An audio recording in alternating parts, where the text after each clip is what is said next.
Olá pessoal, hoje nós daremos início à nossa aula 7, em que a gente aborda aí o princípio do medidor de energia elétrica, tanto do tipo indução como do tipo eletrônico. A gente vai ver o princípio de funcionamento do medidor do tipo indução e vamos ver também o princípio do medidor de energia elétrica do tipo eletrônico.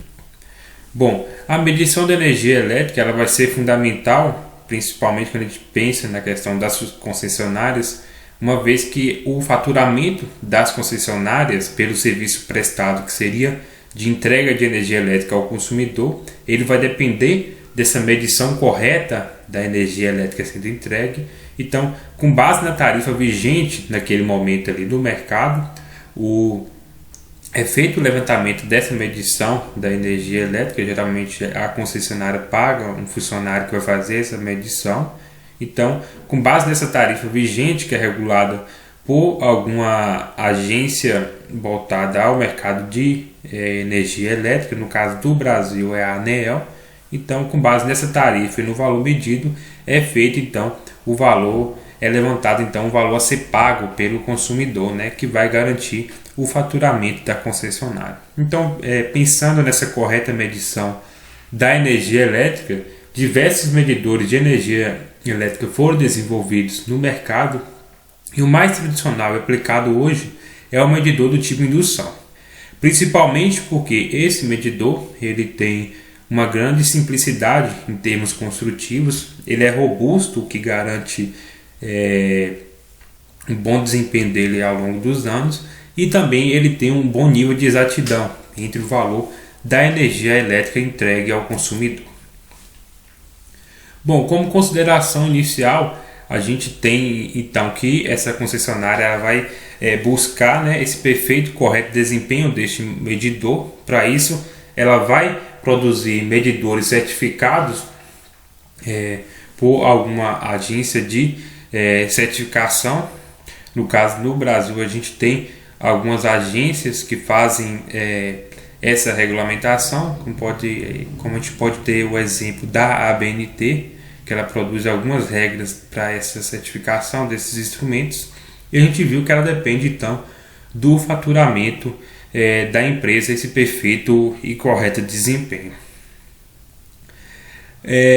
Como um princípio básico nesse mercado de energia elétrica, a gente tem dois princípios principais. Então, o primeiro é que a gente que é o consumidor, né, vai pagar apenas após o término desse período de consumo. Então, em geral, a gente tem um prazo aí de um mês entre uma medida e outra, que o funcionário da concessionária de energia ele passa para fazer essa aferição da medida da energia que foi entregue ao consumidor, e de mês em mês então ele gera ali um faturamento para a empresa a partir de uma ordem de cobrança ao consumidor, né? Então todo mês a gente vai ter esse processo de leitura e cobrança do consumidor de energia elétrica. E esse medidor ele também vai ficar instalado no consumidor. Acho que todo mundo aqui já percebeu, né? Em toda residência que possui energia elétrica a gente tem esse medidor, e esse medidor ele vai ser responsável e fica sob posse também da concessionária para realizar essa medição da energia sendo entregue. O medidor a gente vai ver que ele vai ser instalado pela concessionária. Então, a princípio, é um equipamento em que a concessionária tem posse, porém ele vai ser instalado no consumidor. Como revisão, pessoal, em relação à medição de energia elétrica, a gente tem dois tipos de energias principais que a gente viu nas aulas passadas, de natureza elétrica. Então, a primeira seria a energia ativa. A gente viu que essa energia ativa ela vai ser utilizada para efetivamente realizar trabalho em um equipamento ou componente elétrico. Então, esse trabalho ele pode ser dado na forma de calor, luz, movimento e entre outros. A unidade para energia ativa a gente viu que é o quilowatt-hora, certo? Já a energia reativa, ela vai ser essa energia utilizada justamente para alimentar esses campos eletromagnéticos das minhas cargas indutivas. Então a gente pode ter motor, transformador, forno de indução, lâmpada de descarga, todos esses componentes. Para realizar trabalho, que seria produzir energia ativa, ele necessita de energia reativa. Então, a energia reativa alimenta os campos eletromagnéticos dessas cargas indutivas, que por consequência também produz a chamada energia ativa. Como unidade de energia reativa, a gente tem o kVA reativo hora. Então, kVA reativo é a unidade de potência reativa, e a multiplicação por hora é para a gente obter a unidade de energia. Então aqui a gente tem um esquema em que a gente ilustra essas duas energias no interior de um componente elétrico, de um equipamento elétrico. No caso aqui a gente tem um motor de indução. Então nesse primeiro caso a gente tem uma energia aqui sendo absorvida pela máquina. Boa parte dela vai ser empregada para produzir energia ativa pela máquina, que seria justamente a rotação aqui do eixo da máquina que vai realizar o trabalho, e parte da energia reativa utilizada para alimentar o campo eletromagnético do motor. Então é esperado do sistema que ele absorva pouca energia reativa apenas para alimentar esse campo eletromagnético e possibilitar que esse motor opere, e grande parte dessa energia seja efetivamente realizada na forma de trabalho. Então é interessante observar aqui essa relação de proporção e observar que da entrada para a saída a gente tem uma diminuição dessa energia ativa, que pode ser explicada justamente pelas perdas internas dentro do motor. E de forma análoga a gente tem também o mesmo princípio sendo aplicado num transformador. Então a gente tem que, apesar de necessária, essa energia reativa ela deve ser minimizada. Então o nosso intuito é apenas garantir que esse campo eletromagnético será alimentado e possibilitar que essa máquina funcione. Então o restante é esperado que seja todo o componente de energia ativa. Então nessa situação a gente diz que a energia reativa ela acaba reduzindo esse fator de potência da máquina, né? Então, no ideal, seria que nossa máquina operasse com um fator de potência unitário, em que a gente tem uma relação de energia ativa com energia aparente igual a 1. Então, nesse caso, a nossa energia reativa ela tende a zero. Okay? No Brasil, em relação à instalação desse sistema de medição, a gente tem algumas normas e decretos principais que regulamentam essa questão. Então, os primeiros decretos e resoluções foram dados no ano de 1957 e no ano de 2000. Então, no ano de 1957, a gente teve o decreto 41.019, que regulamentou os princípios básicos desse sistema de medição, e a resolução 456 da ANEEL de 2000, ela trouxe também algumas normas nesse sentido. Atualmente eu trouxe aqui para vocês algumas atualizações dessas resoluções normativas. Então quem quiser e tiver interesse pode pesquisar a nível de curiosidade. Então essas normas 670, 479, 499 e 414 elas também regulamentam a questão da medição de energia elétrica, tanto do ponto de vista do consumidor como da concessionária. Então esse decreto 41.019 de 1957 ele estabeleceu que as instalações de energia elétrica elas seriam instaladas obedecendo às normas em vigor da Associação Brasileira de Normas Técnicas, da ABNT, certo? E estabeleceu também que nas instalações de energia elétrica deveriam ser adotados aparelhos de medição de propriedade da concessionária, conforme a gente já comentou, e por eles instalados a sua custo. Então, nesse caso, a concessionária instala o equipamento, é o que diz esse decreto, e a gente vai ver que o consumidor ele tem que garantir apenas o local dessa instalação. Já a resolução 456 do ano 2000, ela vai estabelecer alguns pontos, que seria a responsabilidade pela instalação desse sistema de medição, visando aí o faturamento, os direitos e obrigações tanto da concessionária como do consumidor. Em relação, então, primeiro, às obrigações da concessionária. Então, a concessionária, dentro ali do seu nível de atuação, né, do seu estado de atuação, ela vai estabelecer o padrão dos seus equipamentos de medição.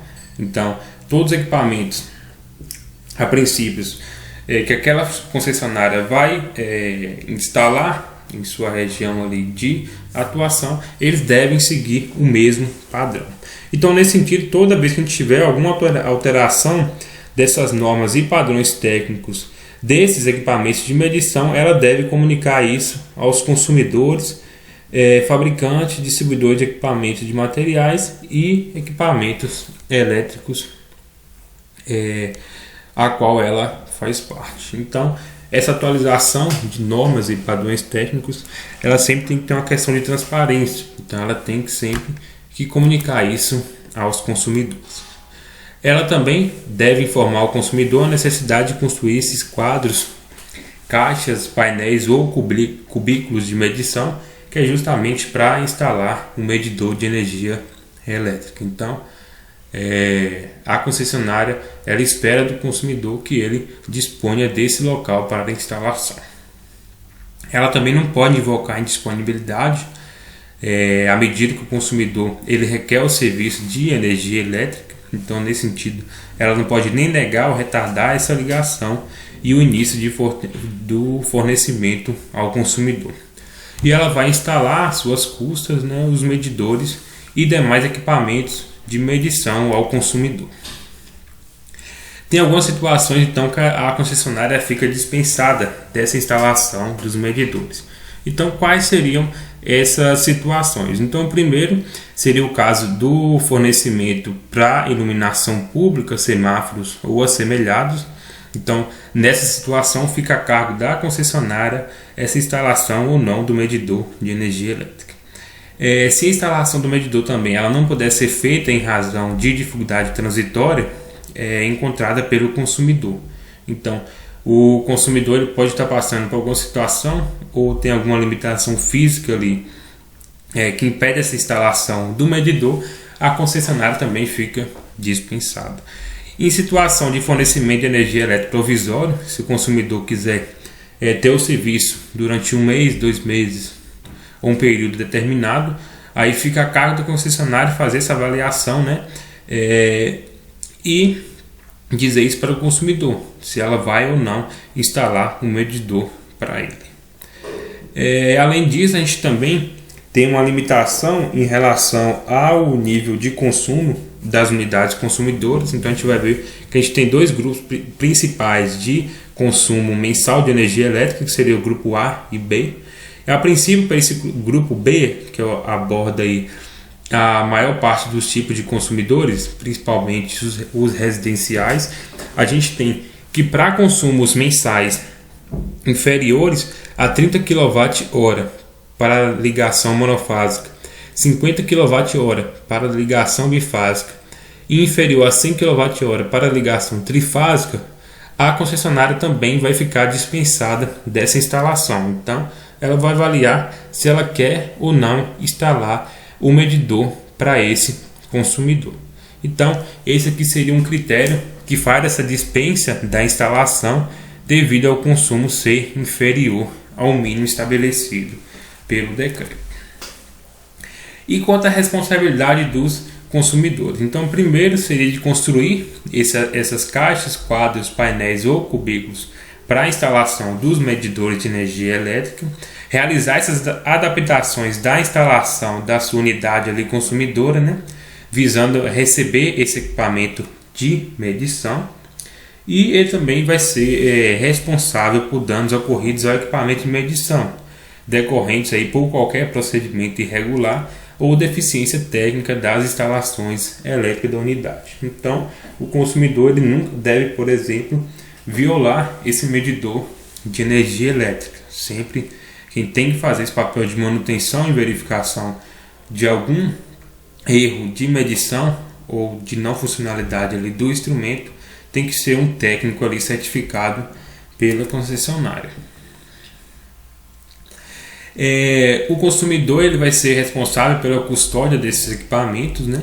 Quando eles forem instalados no interior da unidade consumidora dele, instalados em área externa à unidade consumidora por solicitação do próprio consumidor. É o que acontece aqui na maioria, né? A gente geralmente tem esses equipamentos instalados ali na área externa da nossa casa. E quando também ocorrer essa violação de lacres ou danos nos equipamentos de medição, a responsabilidade também é do consumidor. Então a gente tem um único caso que a gente não vai aplicar essas disposições, em que o consumidor ele não pode responder por essa violação, seria em casos de furtos ou danos comprovados, né, que foram realizados por terceiros. Então nessa situação o consumidor ele não vai responder pela violação desses equipamentos. Então, em relação a esses grupos de consumidores, a gente geralmente estabelece aí dois grupos principais, seria o grupo A e B, que se dá principalmente pelo o nível de tensão que é abastecido cada grupo. Então, a gente vai ver que para o grupo A a gente tem subgrupos no qual todos desses grupos são alimentados por tensão superior a 2,3 kV. Então, esse grupo aqui vai abranger principalmente as indústrias. Então, a indústria geralmente é alimentada por uma tensão bem mais elevada do que observada em áreas residenciais. Então, o subgrupo aqui A1 ele vai ter uma tensão de fornecimento igual ou superior a 230 kV. O A2 seria tensão entre 88 kV até 138 kV. E assim a gente tem o A3, o A3A, o A4 e o último grupo aqui que seria tensão de fornecimento inferior a 2,3 kV. Então nessa situação eles seriam atendidos a partir de sistema subterrâneo de distribuição e faturados neste grupo em caráter opcional. Já o grupo B, que é o que aborda em termos de número, o maior número de unidades consumidoras, ele é um grupo em que a tensão de fornecimento ela vai ser inferior a 2,3 kV. Então, nesse caso, a gente vai ter o subgrupo B1, que é o residencial, em que a maioria aqui dos usuários se encaixam, né? A gente tem o subgrupo B2 também, que é o grupo rural, também tem um número expressivo. B3 seria as demais classes, pode ser entidades religiosas, entidades administrativas, entre outros. O subgrupo B4 seria o de iluminação pública. Então esses são os dois grupos principais quando a gente fala de consumidor, né? O grupo B, que abrange as residências, entidades religiosas, administrativas, iluminação pública, e o grupo A, que é os que são atendidos por alta tensão. Geralmente o maior número de consumidor vai ser a indústria. E para finalizar essa primeira parte da nossa aula 7, a gente vai ver então quais que são as principais variáveis medidas em cada grupo de consumidor. Então, no grupo de consumidor A, a gente tem que as principais variáveis medidas são de energia ativa, a demanda de potência ativa no nosso sistema. A gente vai ver na segunda parte o que seria essa demanda, o fator de potência, que vai me dar justamente essa proporção aí entre a potência ativa e aparente, e o consumo de energia elétrica e demanda de potência reativa excedente quando esse fator de potência for inferior a 0,92. Então a gente vai ver, vocês vão ver lá na instalação, né? Geralmente quando a gente trabalha com fator de potência baixo nessas unidades, que seria o caso das indústrias, a gente está falando aqui do grupo A, o consumidor ele paga multa. Então é desejável que o sistema ele opere com um fator de potência elevado. Então esse número geralmente é estabelecido por norma, que estabelece que esse fator de potência, para não ser pago multa, ele tem que operar aí acima de 0,92. Então nesse caso a gente mede a potência ativa, fator de potência, demanda de potência ativa e também o consumo de energia elétrica quando esse fator de potência ele for inferior ao estabelecido por lei, né? Como a gente está falando de indústria, a gente está falando de um consumo considerável de energia reativa. Então, por isso que a gente acaba medindo o fator de potência assim como também esse consumo em excesso aí, quando ele operar com fator de potência baixo, certo? Já para a unidade do grupo B, a gente tem que, como é o caso das residências, a maior parte que a gente vai verificar é a medição da energia ativa. Então, a maior parte das cargas empregadas nas residências são de caráter quase aí que resistivo, né?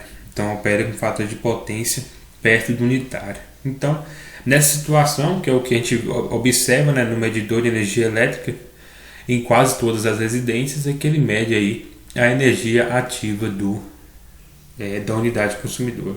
E de forma facultativa, a depender ali da unidade que está sendo abastecida nesse grupo B, pode ser feito também a medição do fator de potência. Então aqui a gente encerra essa primeira parte, em que a gente abordou de uma forma bem breve e simples, né, os princípios de medição em relação tanto à concessionária quanto ao consumidor.